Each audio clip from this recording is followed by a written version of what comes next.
Andre Wade was just released once again, coming to reminisce about some things. Uh, got a friend of mine, a great friend of mine, who I grew up with and who experienced the days of doing time and giving a lot of time, but God kept him safe as well as me and giving us another opportunity to be out here in this free world. But I want to pray peace upon y'all families and pray peace upon those who are incarcerated, women, men, and teenagers. And today, I know y'all like those exciting stories of what took place in men's lives inside the institution.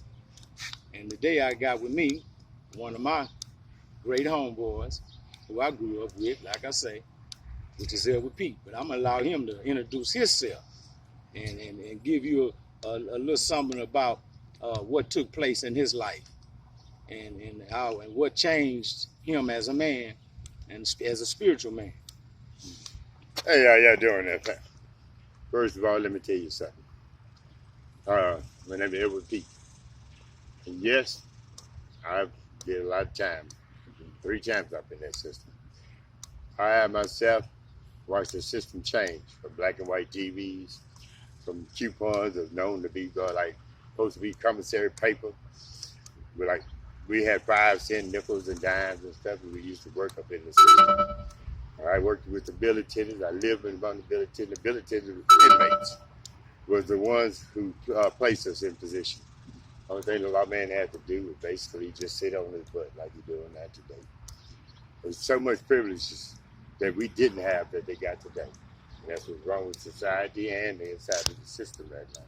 The clothes that we used to have, everything about life itself have changed. What Mr. Pete? What's your name? My name is Edward Pete. What do the streets call you? Pistol Pete. They called me Pistol Pete. They called me the man with the smiling face. I was part of a smiling face group. I represented this here, the man, the clown itself. I literally would smile in your face and shoot you at the same time. I didn't really care. I didn't care about a lot of things back then. What kind of sentence they had given you last time? Well, I had a whole triple. I had 9 counts of aggravated robbery, drug selling, auto theft, and forgery. Now, the sentences back then was all about whatever I can pull out of my pocket. Judge Ted Pope, Trisha Lockett, Judge Hatton, Hangman, all them judges there. Yeah. All of them had something against anybody that's bad. Yes, bad in the same way. And what it was is like a life sentence was my last term. I had literally, my family gave up on me. My family looked at me in such a way where he ain't gonna never come out. So they made all kinds of life insurance. They did all kinds of stuff. Let me tell you, I didn't really believe in religions at first.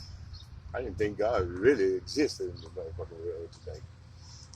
People talk about God. People say this and that about God. All the stuff that be going on. I say, shit, if it is a God, why is the shit going on? But let me tell you, God is good. I got a part of a Kairos program.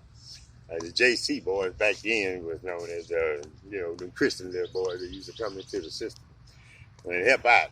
And then we had the ones that used to live in there. And they try to help you with the commissary. And see, back then on the thing, a lot of us, paid shakedown. A lot of us literally had those we had to protect. Sometimes it wasn't always nice. People get raped.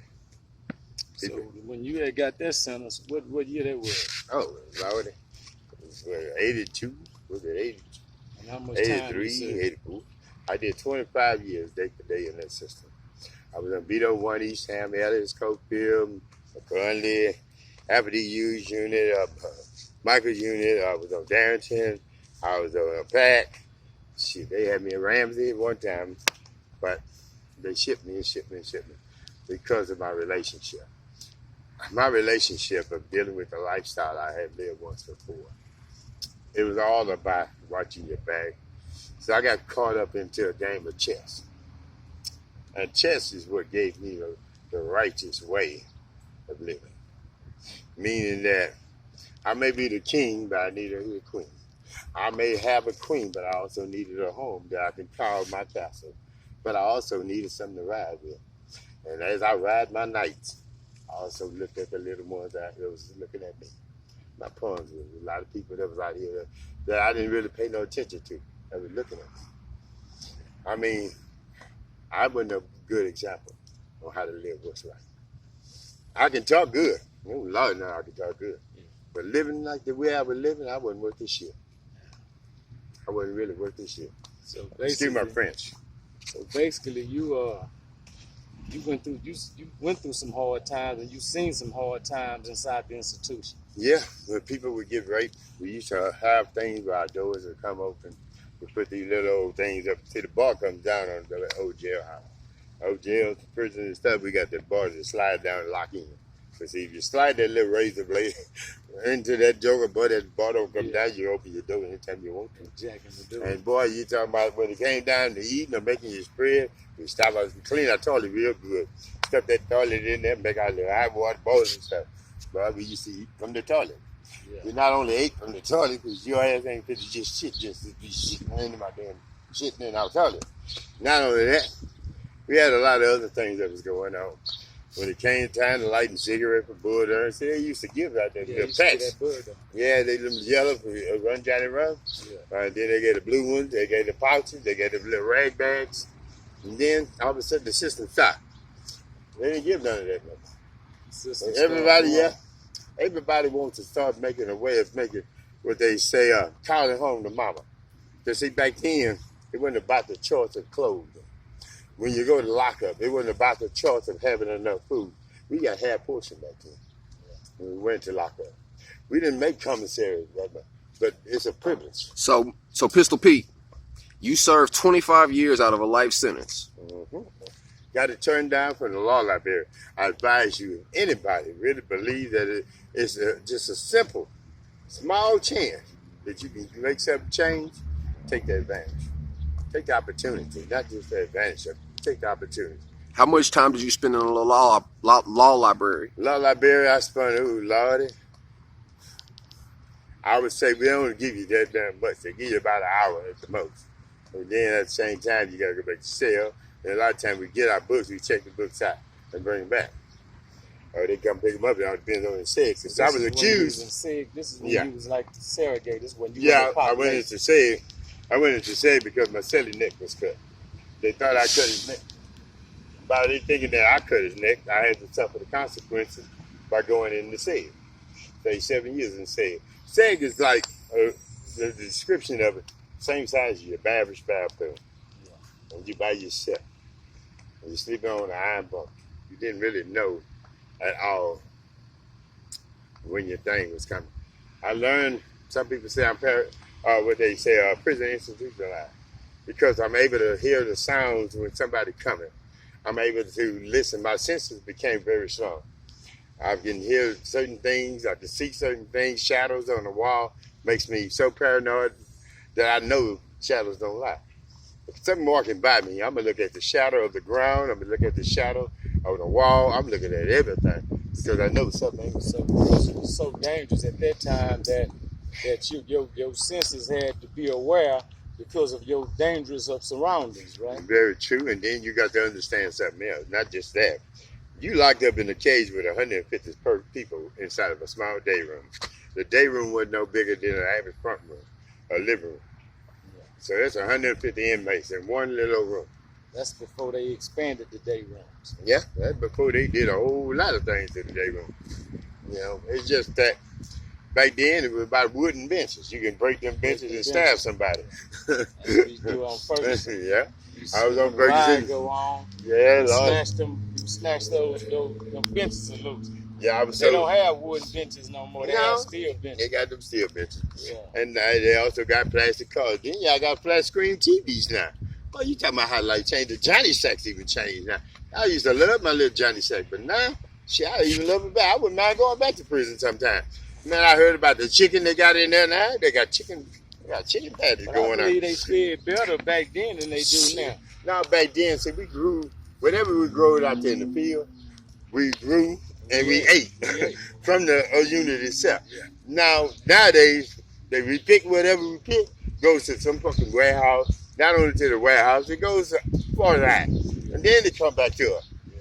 But it may not come to us. We may want to get somebody else. Somebody Yeah, else. from Ramsey or from Baconley or from back unit. They come from there. Because each unit got its own stuff. Like Beto 1, we got the garment factory. Now, garment factory was Cofield. Beto 1, I think it was a packing plant. Or was a packing plant on Cofield. Each unit, either way it go, they got their own thing. And the same way you got the meat packing plant. Then you got the clothing deal. We got the boots. You had boots over there. Brogans back then. Yep. They used to give us them Brogans. And we see Cofield, we did license plates too. We did license plates and stuff, registrations and stuff for your tags, the license plate tags and shit. We did that. We used to make that. They do that And society came in such a way that they didn't really want us to know y'all information. They didn't want us working on computers. They didn't want us going to school. But we had got college degrees. We started learning. We started teaching. Yeah. Well, Pistol Pete, how many fights have you had when you was in prison? Oh, Lord of Jesus. I can't count. I just can't count them now. There ain't enough fingers on my hand to tell you how many I had. But I'm going to tell you like this here. It ain't all about what I had to fight and the stabbings I had to do, because you were forced in such a way. If somebody bump into you, you got a room full of fog where they gas the unit. They gas that day room. You got to understand, if you shooting some gas in a closed-in day room with 150 people, and people got knives, shanks and shit, what we call it, you don't know off the top. You just don't know if somebody could stab you. So you literally have to do something first. React first. Get on the ground ain't gonna be your first action. You're gonna try to, but with so much things going on and a cloud full of smoke, I accidentally stabbed my homeboy. I ain't God forgive me, I pray to God, he did survive. But it was a mistake. It's Because we watching each other back, we locked up in each other trying to protect, fighting for together.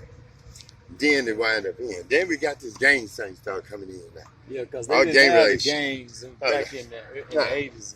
No, it wasn't all about the blue rags, the red rags, and all this other shit going on. We got Medinga Warriors, we got the Piru, we got the different types of Crips, we got the different types of Bloods. We got all kinds of stuff going on. We got the people who had gold teeth. We got that going on. People who had was yellow skin. They got the yellow skin boys out there. You know, they got so many different gang member statuses out there. Everything was different. Now we got the Mexicans the same way.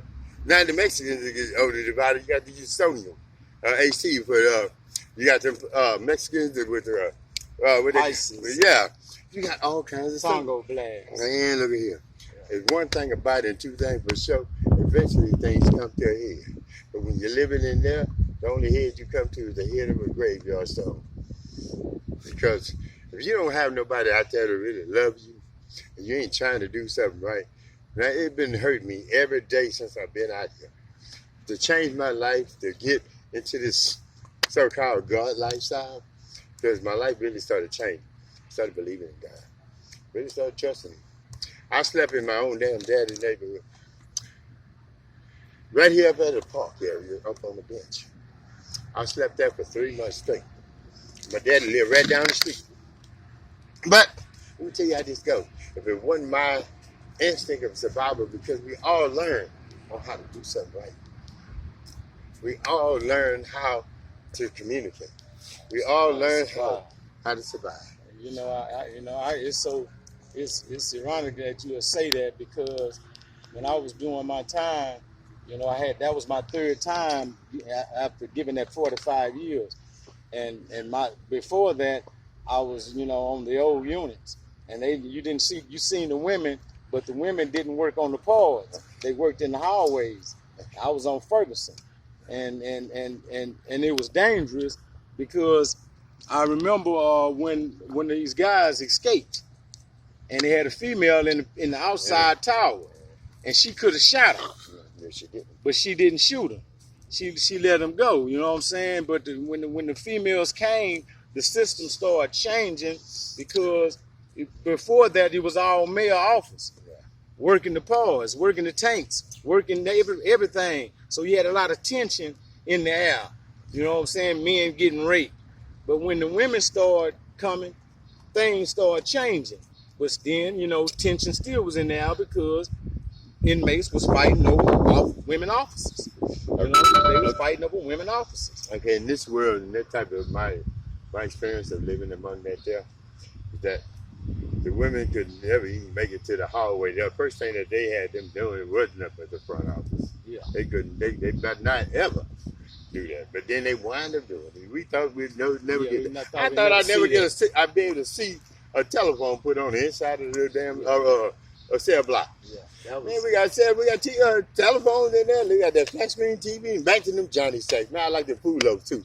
Them food loaves, when you go like them breakfast food loaves was the good. Oh boy, they was the best. Yeah. Boy, they put everything together. Man, have you ever just mix all your food together? Boy, dude, Lordy, that's why I want to go back to. All right, Pistol Pete. One quick question. Yeah. The last question is that this is going to be a part 1. If everybody want a part 2, they're going to have to hit the like and subscribe button and leave a comment down in the description box about bring back part 2 of Pete. Pistol Pete from Houston, Texas. Out of APT. He's out of APT, Alameda Plaza, Texas. And he's a legend. He's before me. Even though we grew up at the same time and we had some of them same adventures, but this is Pistol Pete. And he meant what he did. But, them was them days. Times have changed. Times have changed because today I try to walk a straight line, try to believe, try to trust. All right, Pistol Pete, I believe you. What do you want to say to anybody who's going to prison and facing a lot of years in prison? What advice would you want to pass on to the younger generation? Last question. Keep hope alive. Trust. Believe. Stay focused. And on the law library. That's what I meant. Stay focused on that. Trying to make a way. Because no man is perfect. No law is perfect. There's always a slip action. There's always something missing. In a sentence, a paragraph, some type of book is always a period or something is missing. A word is out of place. A word is out of place. Life do not make nothing perfect while you're living on land. But life will be perfect once you get to heaven. Stay right. Keep hope alive. This is Andre Wade. We just released it. And I'll be back with something else.